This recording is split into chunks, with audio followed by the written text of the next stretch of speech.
November 30th, 2008, two identical twins walked into federal custody in Chicago.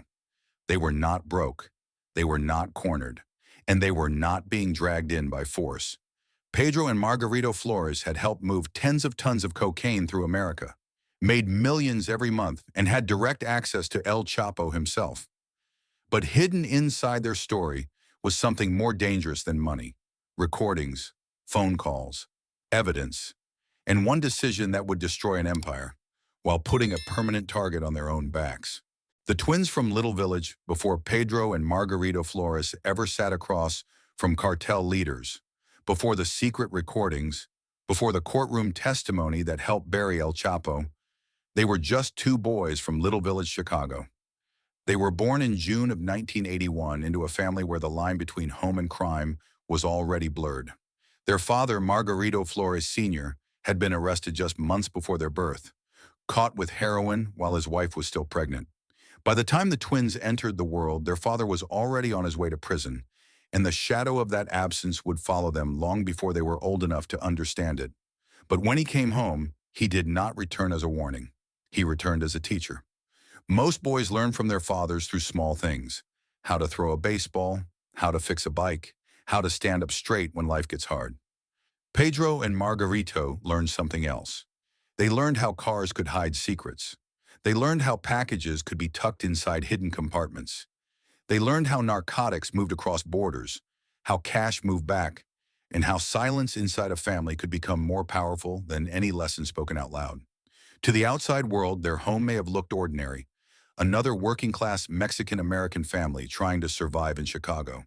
But inside that world, the twins were absorbing a different education, a dangerous education, a childhood where illegal routes became geography, where hidden compartments became mechanics, and where loyalty to family meant learning the business no one was supposed to talk about. That is what makes their story so disturbing. Pedro and Margarito did not wake up one day and suddenly become part of the drug trade. They were raised close to it. They watched it. They learned its language before they ever had the maturity to question its cost. And when a child grows up believing that danger is normal, what does freedom even look like later? For the Flores twins, Little Village was not just a neighborhood, it was the first classroom of an empire. The family business becomes a career. By the time Pedro and Margarito were teenagers, the drug world was no longer something they only heard about in whispers. It was around them. It had names, faces, cars, customers, and rules. And one of the most important figures in that world was their older brother, Armando. Armando was not just another reckless street dealer trying to survive one week at a time. He was more organized than that. He moved weight through a car dealership in Cicero, Illinois, and to the twins, he represented a different kind of criminal success: less chaotic, less gang-driven, more disciplined, more businesslike. In the neighborhoods around them, street gangs were loud. They brought attention. They brought violence. They brought police. But Armando showed them a quieter path: connections, trust, logistics, and reputation. That lesson would shape everything Pedro and Margarito later became. Then in 1998, the system shifted. Federal agents hit Armando's operation. He was arrested on narcotics trafficking charges and sentenced to federal prison. He was only 24. Pedro and Margarito were 17. Most 17-year-olds are thinking about school, money, friends, maybe the first real taste of independence. The Flores twins were staring at a criminal network with no one left to run it. Armando's customers still needed supply. His suppliers still needed buyers. The contacts were still there. The routes were still there. The opportunity was still there. And the twins had spent their entire childhood watching how the machinery worked. So when introductions were made, they stepped into a business they had not built, but had been prepared for almost their entire lives. Pedro would later say that around 1998, he and Margarito began distributing cocaine in Chicago. The wording sounds almost ordinary, as if he were describing the start of a job. But in a way, that is exactly how it had been framed for them. Not as rebellion, not as chaos, as work, as family, as the next logical step. By 1999, they were moving wholesale quantities throughout Chicago. Soon the operation expanded beyond one neighborhood, beyond one city, beyond the kind of street-level dealing most people imagine when they hear the word trafficking. They were young, but they were not careless. They understood records, they understood customers, they understood that fear could open doors, but reliability kept them open. And that was the difference. Pedro and Margarito were not trying to look powerful. They were trying to become indispensable. By their early 20s, while most people their age were just beginning adult life, the twins had houses, luxury vehicles, motorcycles, and a growing reputation in one of the most dangerous businesses in America. But every empire starts with a door opening. And for the Flores twins, Armando's arrest was that door. The question was never whether they could walk through it. The question was whether they would ever be able to walk back out. From Chicago streets to cartel tables. Once Pedro and Margarito stepped into the business, they did not operate like ordinary street dealers.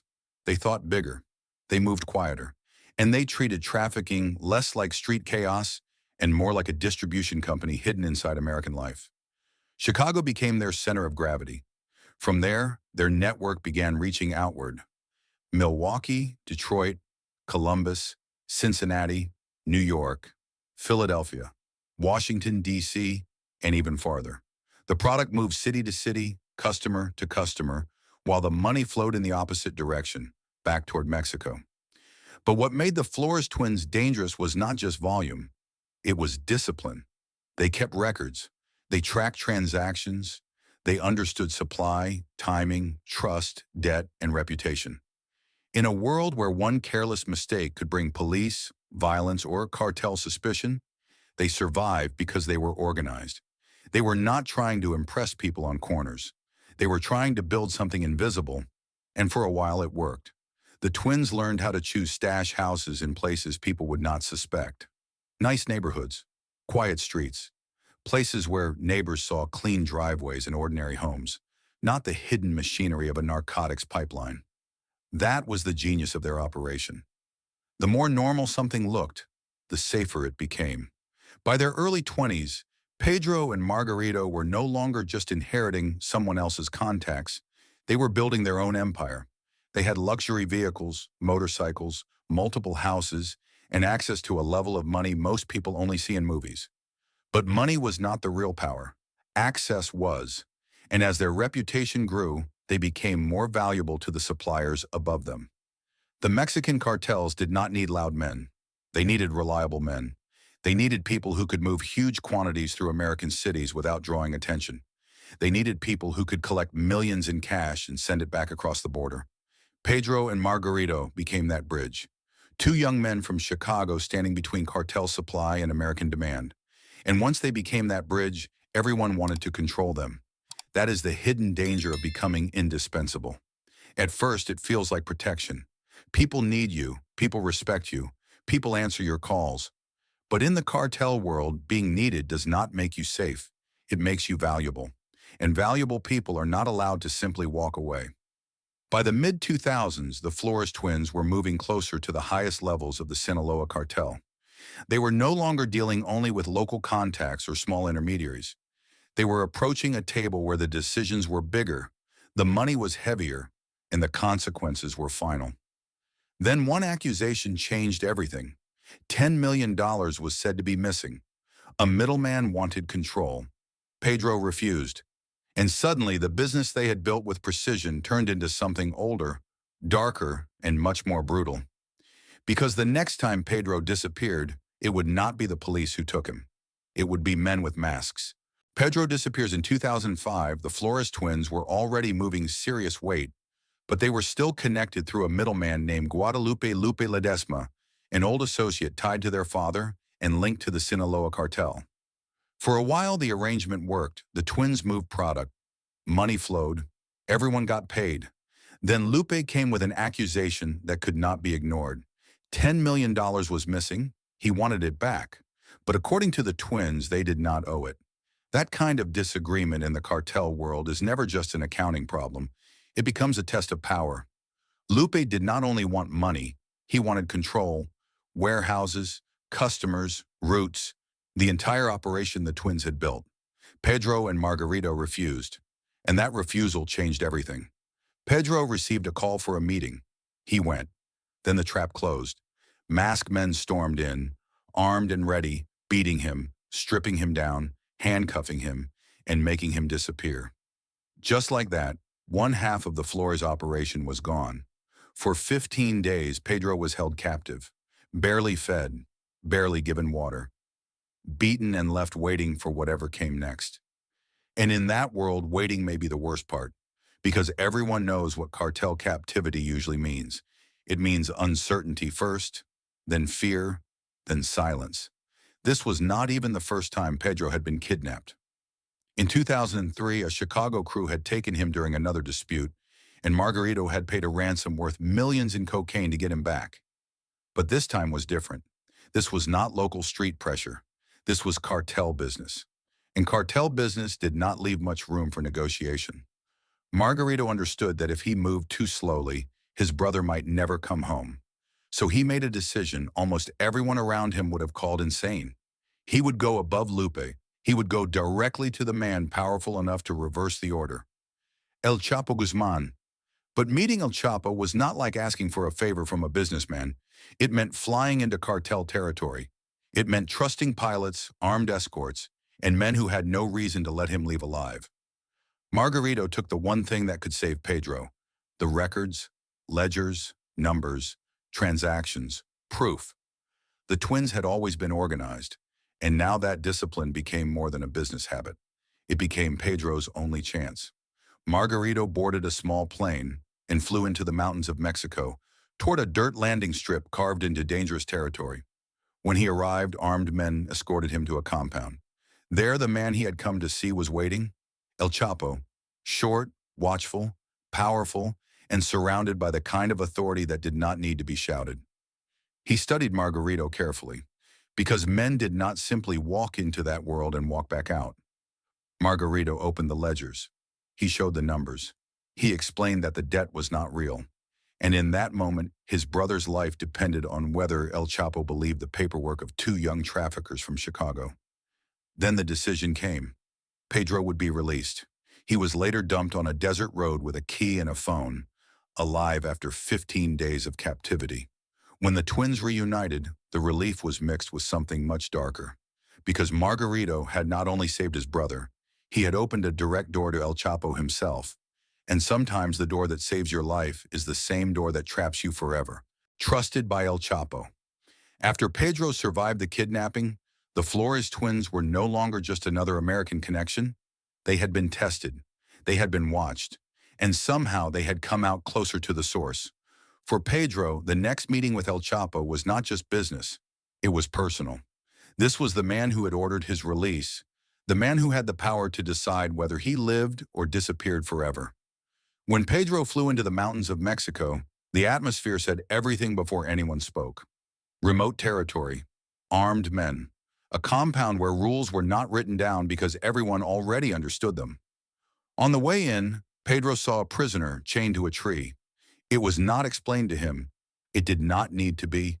That image was the message. This was what happened to people who crossed the wrong man. And then Pedro kept walking. That was the strange world the twins had entered. A world where a joke could break tension, a gift could build trust, and a single wrong word could end a life. El Chapo was not only feared, he could also be charming when he wanted to be. Casual clothes, relaxed conversation, a moment of humor over Pedro's very American style. Then later a gift. Denim shorts presented in a box made to look like a joke. El Chapo laughed. And that laugh mattered. Because in the cartel world, trust is rarely official. It is built through small moments, private signals, favors, and the belief that someone can make money without becoming a problem.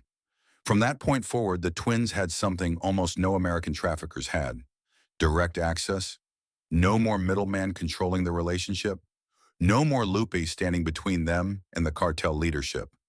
The Flores twins now had a direct line into one of the most powerful criminal organizations in the world. And with that access, everything expanded. Between 2005 and 2008, their operation reached a scale that almost sounds impossible. Reports and court testimony described shipments of roughly 1,500 to 2,000 kilograms of cocaine every month. Not every year, every month.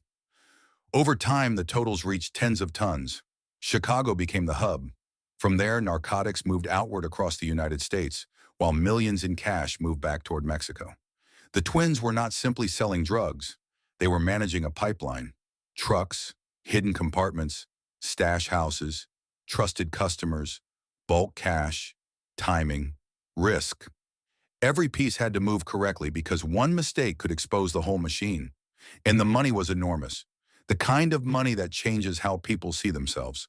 Luxury cars, private resorts, mountain estates, expensive jewelry, exotic animals. A life that looked less like crime from the inside and more like success with no ceiling. But that is one of the most dangerous lies power tells. At the top, everything feels like control. People answer your calls. Suppliers trust you. Customers depend on you.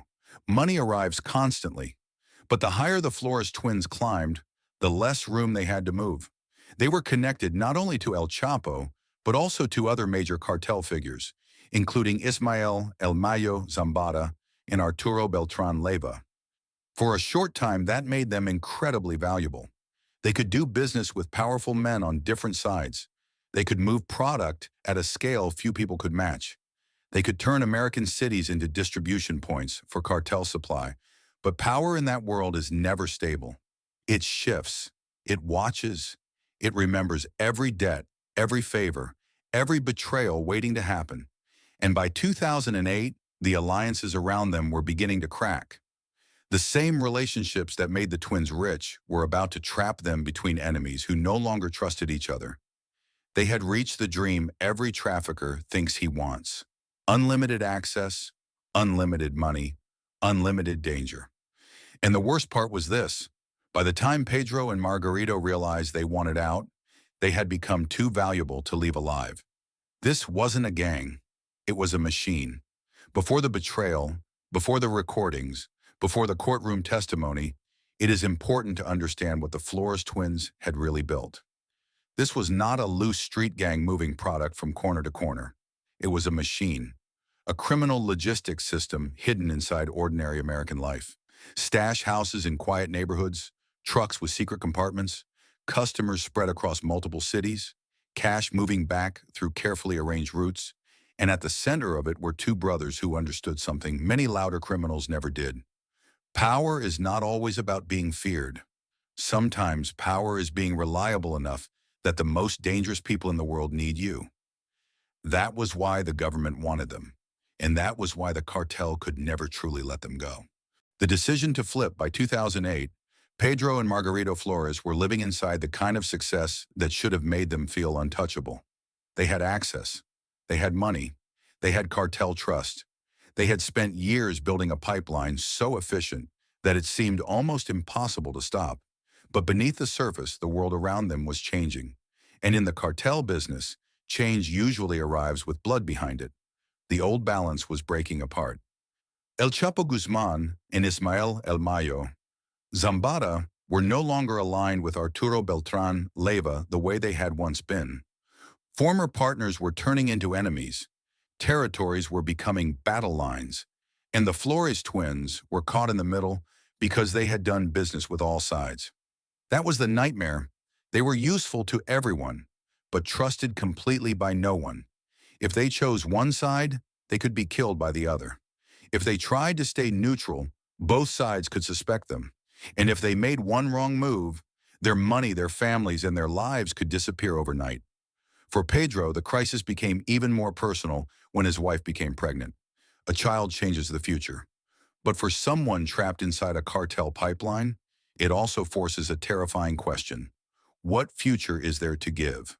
The money could buy houses, it could buy cars, it could buy silence, but it could not buy safety. It could not erase the fact that every phone call might be watched, every friendship might be calculated, and every relationship with the cartel could turn deadly without warning. The twins had reached the top of a world where the top was not freedom, it was exposure. So they began thinking about a way out. But walking away from ordinary crime is difficult. Walking away from El Chapo's network is something else entirely. You do not resign from a cartel relationship. You do not simply stop answering. You do not tell men who move billions of dollars that you are finished and expect them to wish you luck. Pedro and Margarito understood that their only real protection would have to come from the one force powerful enough to challenge the cartel, the United States government. So in October 2008, they reached out to federal authorities and began cooperating. But they did not come in empty-handed with old stories and vague memories. They came with strategy. They knew their value was not just what they knew, it was what they could prove.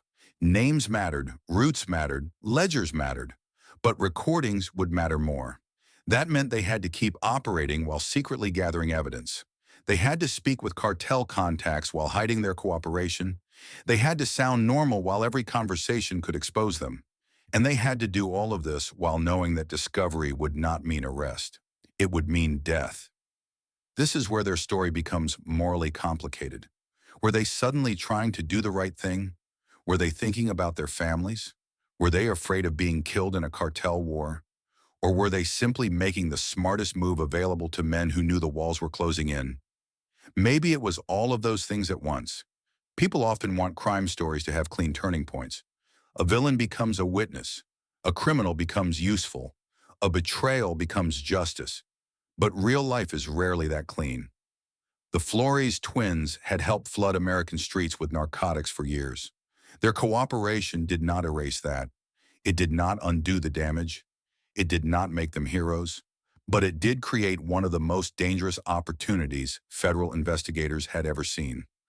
Two active traffickers, still trusted by cartel leadership, willing to record conversations from the inside.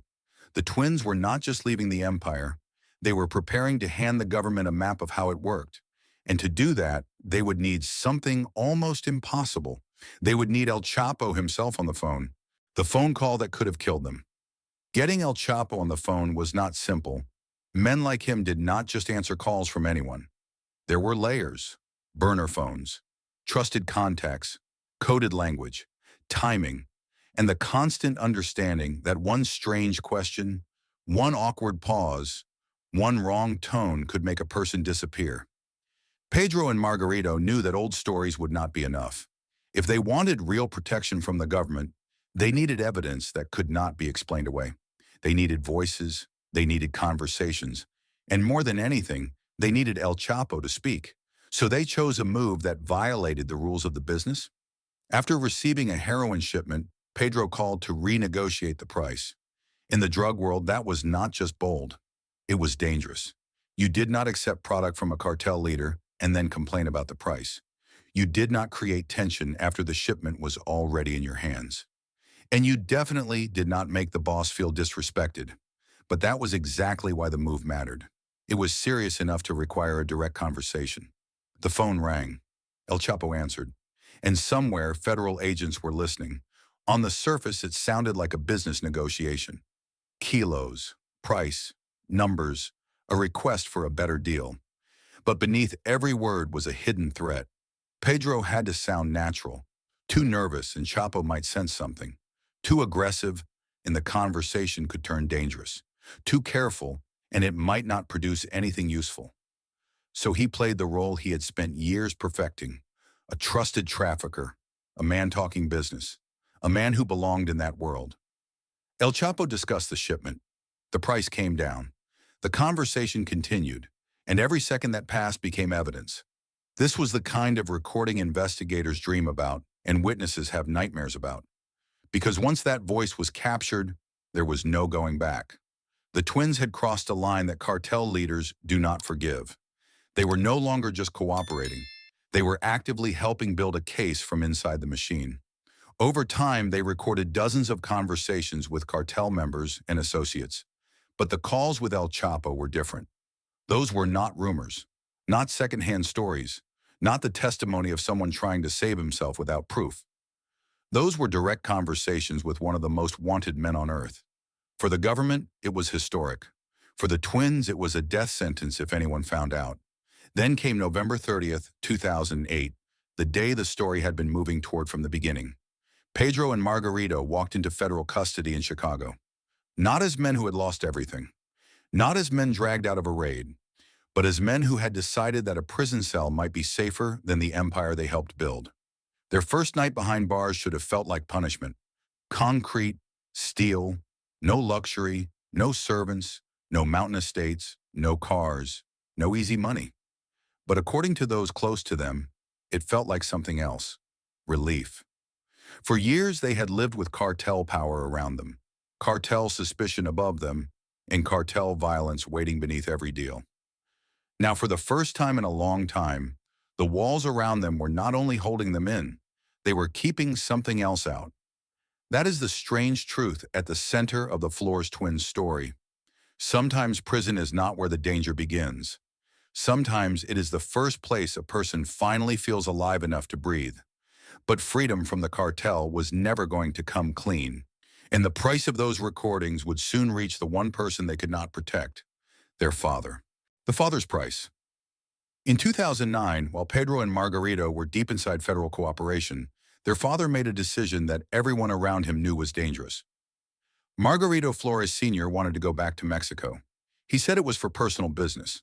But by then, there was no such thing as a simple trip anymore. His sons were cooperating with the government. Their recordings had exposed cartel conversations. Their information was helping prosecutors build cases against some of the most powerful criminal figures in the world. And in that world, betrayal does not only follow the person who speaks, it follows the bloodline. The twins begged their father not to go. Federal authorities warned him. Everyone understood the risk, but he went anyway. Within days, he vanished. His car was later found abandoned in the Sinaloa desert. There was a message left behind, according to reports. A warning tied directly to his son's cooperation. His body was never recovered. Margarito Flores Sr. was presumed dead. For Pedro and Margarito, this was the moment when cooperation stopped being a legal strategy and became a family tragedy. They had spent their lives inside the world their father first introduced them to. He had taught them the hidden language of cars, routes, packages, and silence. He had helped shape the path that led them into the empire. And now, after they tried to escape that same empire, he became the one who paid the heaviest price. There is a cruel circle in that. The father who brought them close to the drug trade was swallowed by the violence that followed their decision to leave it. The twins could have stopped cooperating. They could have gone silent. They could have refused to give more. But stopping would not bring him back. And maybe that is what made the next choice even colder. They kept going. They continued helping federal authorities. They continued giving information. They continued moving toward the trials and indictments that would expose cartel leadership. But from that point forward, every word came with a ghost behind it. Their testimony was no longer just about prison time. It was no longer just about protecting their wives or children. It was about a dead father, an abandoned car, and a warning in the desert. They had helped build the machine. They had helped feed it. Then they tried to turn against it, and the machine answered in the only language it knew: fear. That was the price the Flores twins could never negotiate down. The witness who helped bury El Chapo. Years after the recordings were made, the story reached the courtroom everyone had been waiting for. Brooklyn Federal Court, the trial of Joaquin El Chapo Guzman Loera. For decades, El Chapo had seemed almost untouchable.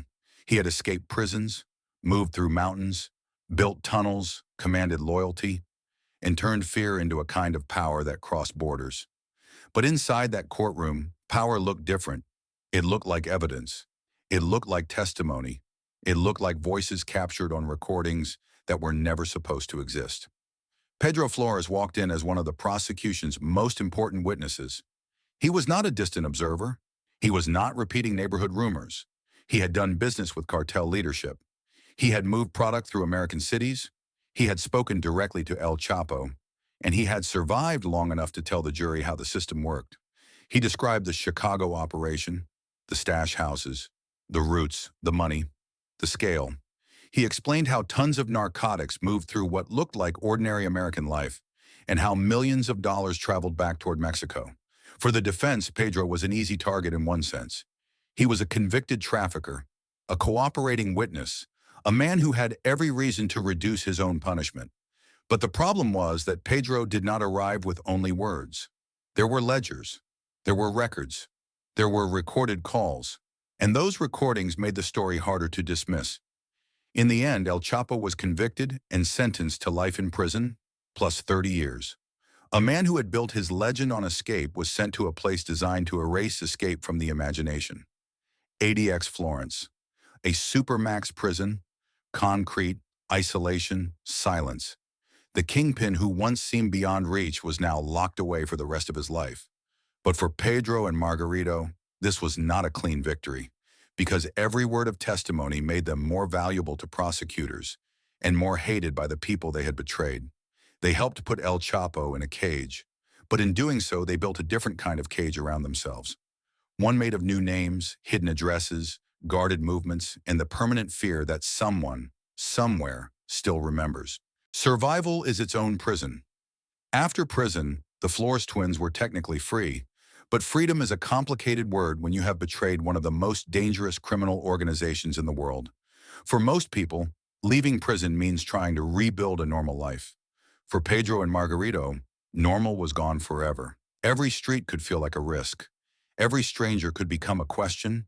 Every car door, every phone call, every public appearance carried the invisible weight of what they had done. Margarito later chose a path few people expected. Instead of disappearing completely, he began speaking publicly, teaching law enforcement about cartel logistics, trafficking routes, and the systems he once used himself. To some, that looked like redemption. To others, it looked like hypocrisy. Because nothing he teaches can erase the damage caused by the tons of narcotics he helped move through American cities. Nothing can bring back the father lost after the cooperation began, and nothing can fully remove the shadow of the empire the twins helped build before they helped destroy it. That is why their story should not be told as a hero story. It is not that simple. Pedro and Margarito Flores were brilliant, organized, and strategic. In another life, those same qualities might have made them powerful businessmen. Instead, they became part of a machine that fed addiction, violence, money, fear, and death. Then when that machine began closing around them, they turned against it. Maybe it was conscience. Maybe it was survival. Maybe it was both. But the result is the same. El Chapo will die behind prison walls. The Flores twins will live outside them. And yet every day for the rest of their lives, they may still have to look over their shoulders. Because sometimes survival does not feel like freedom. Sometimes survival is just another prison. One without walls, without guards, and without an end.